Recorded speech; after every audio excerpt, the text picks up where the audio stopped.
Ya 20 dakikamız var ve konu çok uzun bir konu aslında. Normalde 20 dakikada burada konuşabileceğimiz bir şey değil aslında. Ama şimdi burada tabii bizi dinleyenler çok farklı uzmanlıklardan gelmiş olabilirler. Ama maalesef burada blockchain nedir seviyesinde değil. Biraz daha konuya hemen girip sektörleri nasıl değiştireceğini konuşalım. Aydoğan senden başlayalım.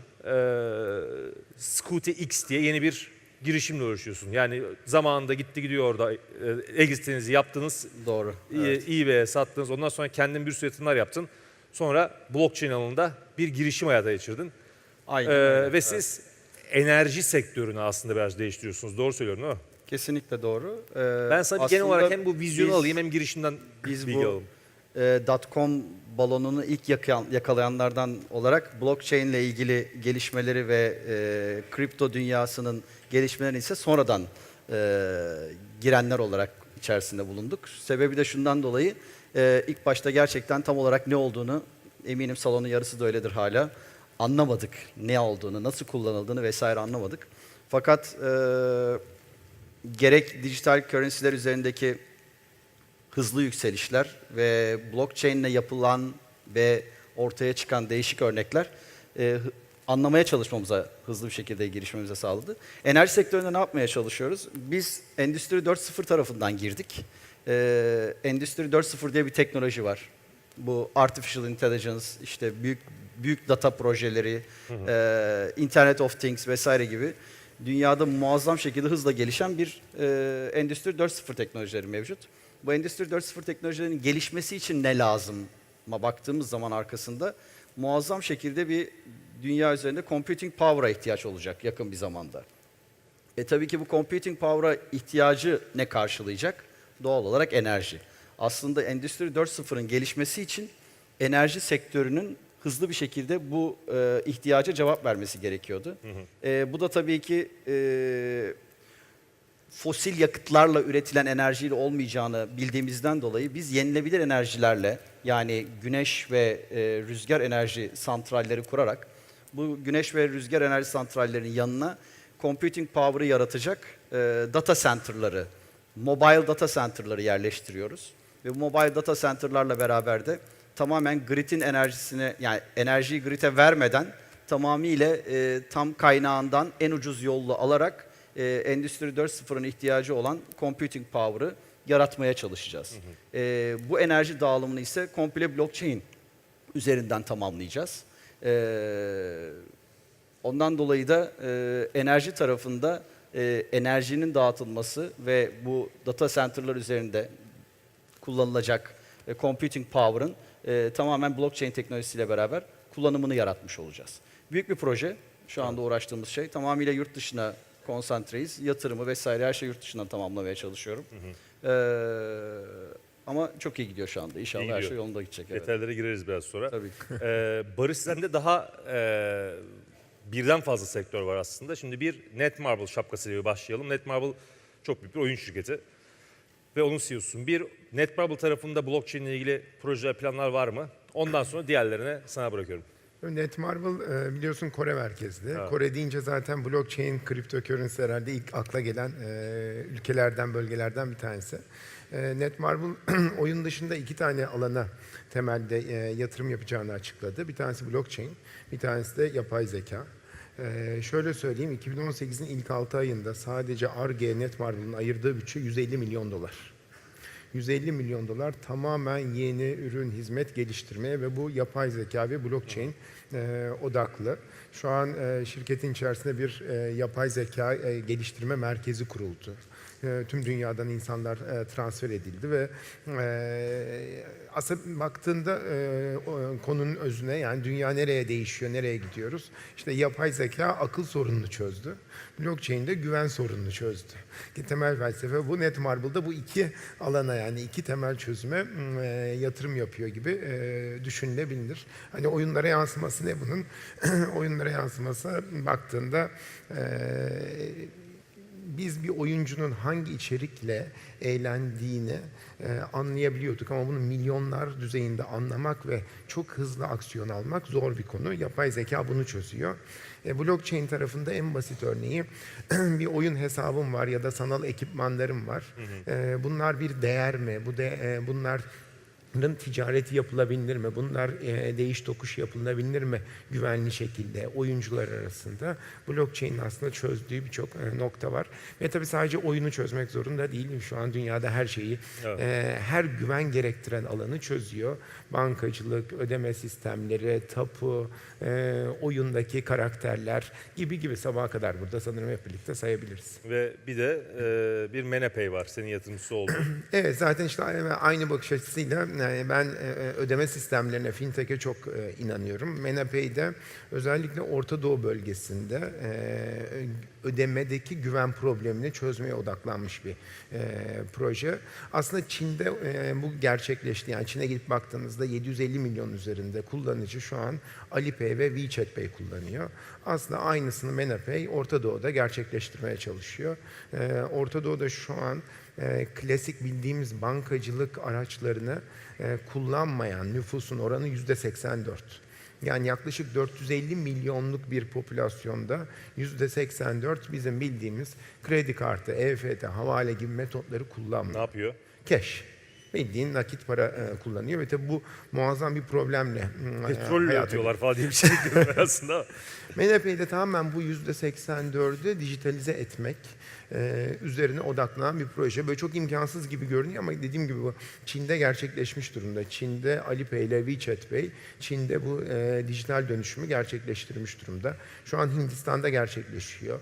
Brezilya'da gerçekleşiyor ve devasa yatırımlardan, değerlemelerden konuşuyoruz. Orta Doğu bakir alanlardan biriydi. Ben de o yüzden MenaPay'e yatırım yaptım. Bülent Tekmen. İnnal vardı. Daha sonra İnnal'da bir birleşme, bir satış oldu. Devamında sen daha önceki Webrazi konferanslarından birinde lansmanını yaptın Kolendi'nin ve şu anda ilerliyor. Senin de yaptığın şey burada aslında bankacılık. Aslında şöyle Tabii bakabiliriz. Yani değişim ben ediyorsun. son 10 senemi fintech alanına odaklamış bir adam olarak blockchain ile veya teknolojinin geldiği noktada ben güvenin ve dijital asetlerin el değiştirmesinin, tapuların el değiştirmesinin blockchain gibi bir teknolojiyle çok daha anlamlı hale geldiği için bu alana girdim. Biz 2 sene önce Ininal'la 2,5 milyona yakın account, 1 milyon aktif kullanıcı gibi istatistikleri Türkiye için yakaladığımızda güzel bir rakamdı ama tabii biraz evvel Barış'ın söylediği gibi Çin'e gittiğimizde 1 milyar kullanıcısı olan Tencent, Alipay gibi şirketler zaten fintech devriminde çok farklı bir yere çıktılar ve bugüne kadar Warren Buffett'ın ben teknoloji işine veya value investor'ım başka türlü invest etmem diyen bir adamın da Paytm gibi Hindistan'ın Alipay'ine yatırım yaptığını görüyoruz. Dolayısıyla dünya çok değişti ve değişmeye devam edecek diye görüyorum. Paytm, Alipay'in de yatırım yaptığı bir şirket bu arada Hindistan'da. Ve bunların tamamına baktığımızda finansal teknolojiler neden hayatımızın her yerinde çok önem arz ediyor? Ben Uber'in de bugün esasında bir finansal teknoloji servisi sayesinde bu kadar hayatımızı değiştirdiğini düşünüyorum ve hepimizin cebinde taşıdığı mobil teknolojiler 2007 yılında hayatımıza giren iPhone'la beraber bir devrim oldu. 11 yıl olmuş. Yani baktığımızda çok kısa bir süreden bahsediyoruz. Şimdi dönüp bakalım. İlk Bitcoin'imizi aldığımız yıl veya cryptocurrency'ye aldığımız yıl. Ben hep söylediğim gibi bir Bitcoin her zaman bir Bitcoin diye bakmak lazım.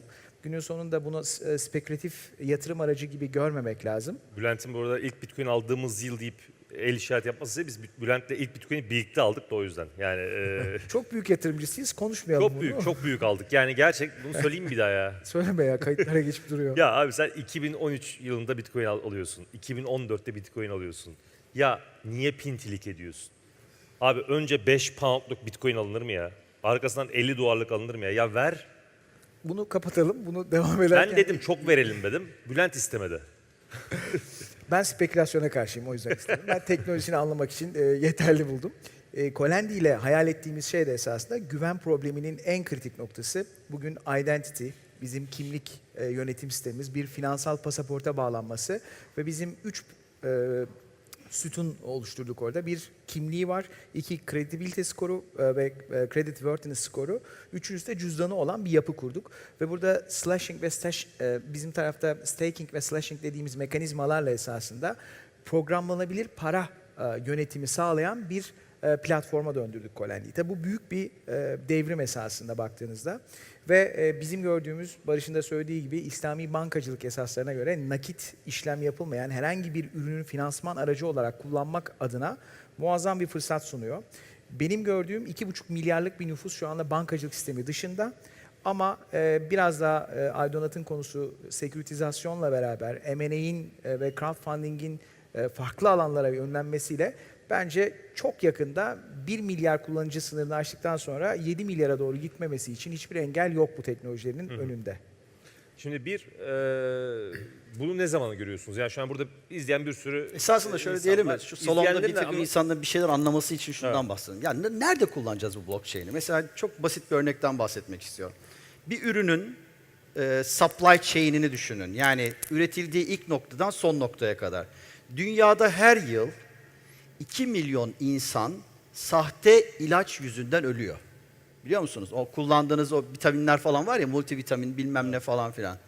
Eğer siz bir raftan aldığınız ilacın ilk üretilmeye başladığı noktadan itibaren blockchain teknolojisi içerisinde size gelene kadar kimlerin elinden geçtiği, ne şekilde üretildiği ve üzerindeki bütün zinciri okuyabildiğiniz takdirde çok güvenilir bir şekilde artık istediğiniz ilacı alabileceksiniz. Bu çok basit örneklerden bir tanesini bahsediyorum. Yani supply chain olan sahte Louis Vuitton çanta artık olmayacak. Hangi çantanın sahte veya hangi çantanın sahte olmadığını öğrenmek zorunda kalmayacaksınız. Sahte ayakkabı almak zorunda kalmayacaksınız. Supply chain, yani bir üretim şemasından geçen ve blockchain üzerinde bu şemayı oturtan her türlü firma ürününün arkasında olabilecek. Manav'daki aldığınız elmanın, armutun organik mi değil mi olduğunu bileceksiniz. Çünkü onu size satan bilmem ne çiftliğinin o ürünü kullanırken ki üzerine attığı kimyasalın ne olduğunu geriye kadar her şeyle beraber görebileceksiniz. Veya veya çok kötü ülkeler var dünya üzerinde. Kendi kendilerine seçimler yapıyorlar. Bizim ülkemiz için kesinlikle söylemiyorum. Ve istedikleri seçmenlere, istedikleri lideri seçtiriyorlar. Bunun adına da voting diyorlar, oy atıyorlar vesaire. Eğer siz oylamayı blockchain teknolojisi üzerinde yaparsanız, yani bir kişinin kontrol ettiği değil de 10 milyonlarca veya 10 binlerce kişinin kontrol ettiği bir oylama sistemi haline getirirseniz, o ülkede doğru dürüst seçim yapmış olacaksınız. Yaptığınız bu seçimle beraber ülkenin liderleri kendi halkına karşı güvenini arttıracaklar. Deminden beri verdiğim örneklerin hepsi, use of case hikayesi var ya, hepsinin işin sonunda ulaştıkları nokta güven. Blockchain neyi çözecek biliyor musunuz? Güveni çözecek. Artık kimse birbirini dolandıramayacak. Olmayan tapuyu, üzerinde haciz olan tapulu malı sana satamayacak. Veya bugün Türkiye'deki bir sürü müteahhitin, gidip siz yatırım olsun diye daire aldığınız müteahhitin arkasından dairesini Şeker Banka, Halk Banka ipotek ettiğini görebileceksiniz.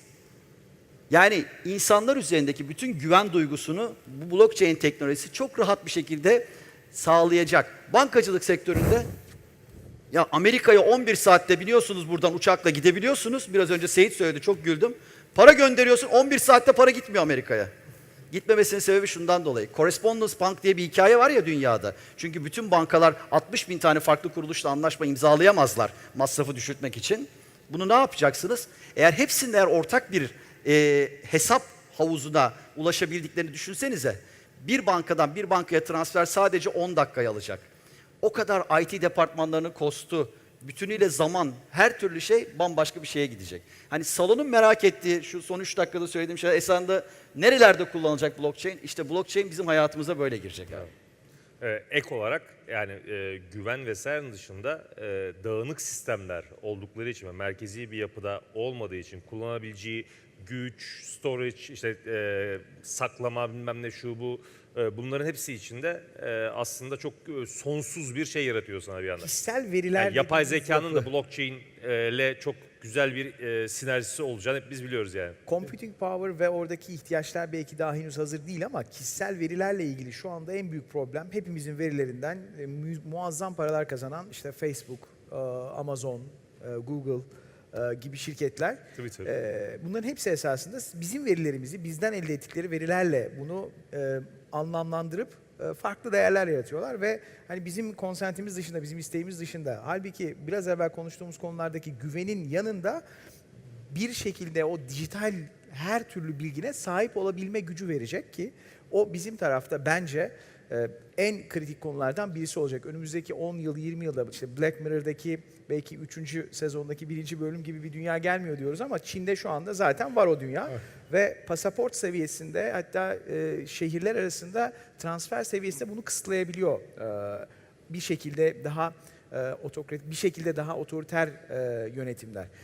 Aydoğan'ın da söylediği gibi bizim için büyük avantajlar, çok pardon, olacak fırsat olarak. Yalnız Google, Facebook, Gmail neyse bunların hepsi merkezi olarak kalacak arkadaşlar. Yani bu merkezi olmayan sistem, blockchain, bu decentralized denilen o sihirli kelime olması bunların yani yok olacağı anlamına gelmiyor. Kesinlikle. Blockchain teknolojisi bir altyapı. Hep yani dışarıda hep söylediğim şey bir infrastructure. Siz merkezi olan bu yapıların altında bu infrastructure'ı kullanarak hayatınızı kolaylaştıracak, güven duygusunu arttıracak, kimlik doğrulamayı sağlayacak sistemler yaratacaksınız. Her zaman Facebook olacak, her zaman Google olacak. %100 yani. katılıyorum. Aynı Orada fikirdeyim. Aydoğan bence süper açıkladın. Ben bir şey eklemek istiyorum. Biz sanırım Türkiye'de geri kalmışız demek istemiyorum. Türkiye özelinde değil, Batı coğrafyasında dijitale algımız biraz daha geriden geliyor, düşükten geliyor. Ya bugün Çin'e gittiğinizde şu oluyor. Çin'de bir kişinin elinde cep telefonunda Alipay ya da WeChat Pay açık, o şekilde dileniyor. Bir dilenci bugün şu Hadi sorunu canım. çözmüş. WeChat. Evet. Evet. WeChat Pay ile dileniyor. Şu sorun çözüldü. Bakın siz eğer dilenciye para vermek istemiyorsanız en kolay söylediğiniz şey nedir? Bozum yok. Değil mi? Şu an Çin'de bu konu çözüldü. Bozum yok kimse diyemez. Çünkü burada QR kodu açık. QR kod 1 yuan, 1 yuan, 1 yuan diye nasıl diyeceksiniz? Herkeste var WeChat Pay, Alipay. QR kodu okuttun 1 yuan dedin gidiyor. İstersen yarım yuan de yarım yuan gidiyor. Bu arada yani keşke şimdi bende hazırda yok, sizde de aklınızda. Belki senin aklında olur. Sen böyle rakamları akla tutmayı seversin genelde. Geçen de Bülent bana çok enteresan bir data verdi. Çin'deki Alipay ve WeChat'in pazar payıyla alakalı. Mobil tarafla ilgili Mobil geçen tarafla seneki rakam 9 trilyon dolara ulaştı ki Amerika'da bu 1 trilyon Ama doların mobil altında. ödemelerdeki pazar payı orada birazcık kritik. Burada %80'in üzerinde ve Şu an hani inanılmaz. Aktif kullanıcı sayısı, toplam kullanıcı demiyorum. Aylık aktif kullanıcı sayısı 800 milyona geldi. WeChat Pay artı Alipay. Diyorum size ya, dilencilerin elinde dahi telefonlarla bunu kullanıyorlar. Herkes full penetrasyona geçmiş durumda. Ve o kadar çok problem çözüldü ki. Mesela bu bölgeye geldiğinizde ya bankalar varken, işte kredi kartı varken, bilmem ne varken niye bunlar kullanılsın? İşte blockchain niye böyle bir güven çözümüne ihtiyacımız var X'de, Y'de, Z'de? Çok yanlış bir bakış açısı. Çünkü aslında müthiş bir ihtiyaç var ve bu teknolojiler durduk yere doğmuyorlar. Ya nasıl yapay zeka durduk yere mi doğdu? Hayır, biz aramızda sözleşme yaparken sıkıntı yoktu. İnternet sitelerine sözleşme koyup milyonlarca kişiye gittiğimizde, milyonlarca kişinin datasını topladığımızda ihtiyaç doğdu yapay zekaya. Bu ihtiyaçtan geldi. Yine milyonların birbiriyle konuşmaya başladığı bir dönemde güven problemi ortaya çıktı. Dolayısıyla o da blockchain'de yine ihtiyaçtan geldi. Çin'de şu an bu gerçekleşiyor ve bütün bankacılık sektörünü disrupt etti demek istemiyorum sadece. Alipay ile WeChat Pay birçok alanı disrupt etti ama birçok alanı da müthiş bir katma değer yarattı. Bakın şu an Çin'de pazara gidin, elma almak isteyin. Orada WeChat Pay ya da Alipay'in QR kodunu göreceksiniz. Okutuyorsunuz, elmayı alıp hayatınıza devam ediyorsunuz. Ne pazarda ürün satan teyze parayı evine giderken taşıma riskine sahip, ne o cash paranın sahte olup olmama riskine sahip, ne de siz yanınızda parayla gezme riskine sahipsiniz. Tertemiz. Son olarak şunu söyleyeyim ve toparlamış oldum.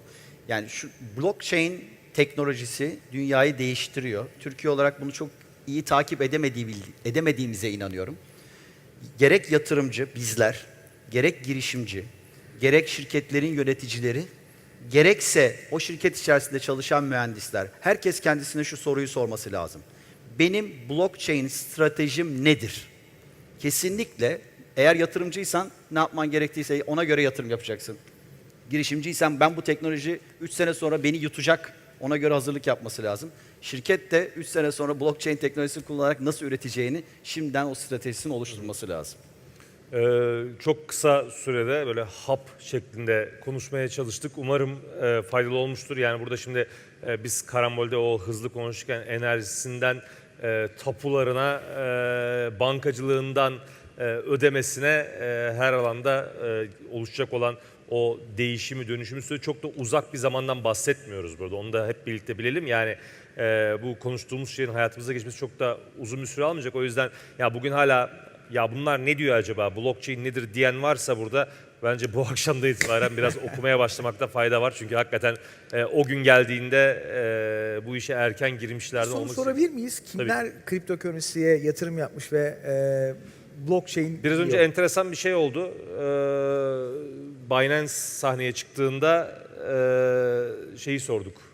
Kimlerin burada Binance hesabı var dedik ve bayağı bir el kalktı. Soruyu değiştiriyorum. Kimler burada bugüne kadar herhangi bir kripto para aldı? Kripto para Kimlerin cüzdanında şu anda digital currency var?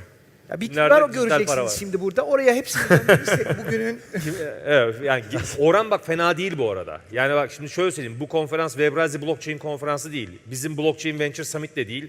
Webrazi Summit bu. Yani burada şu anda her sektörden katılımcı var. Oran hiç fena bir oran değil. Yani şimdi varsayımla yapıyorum ama ya salonda bir %5, %7 belki 10'a yakın bir oran el kaldırıyor. Güzel bir Oranla oran. ilgili ama ben o zaman bir yorum yapmak istiyorum. Oran bence çok iyi girişimcilik ekosistemi için. Çünkü cryptocurrency yatırım yapmak demek, teknoloji girişimlerine yatırım yapmak demek bir açıdan baktığımızda. Bence bu çok pozitif. Ama diğer taraftan Aydonat'ın dediğini unutmamamız lazım. Aynı oranı şirketlerde görüyor muyuz? Aynı oranı blockchain teknolojisini anlamak anlamında görüyor muyuz da böyle bir kendimize sorgulamakta fayda var. Evet. Çok sağ olun geldiğiniz için arkadaşlar. Teşekkürler. Sağ olun. Çok sağ olun. Görüşürüz.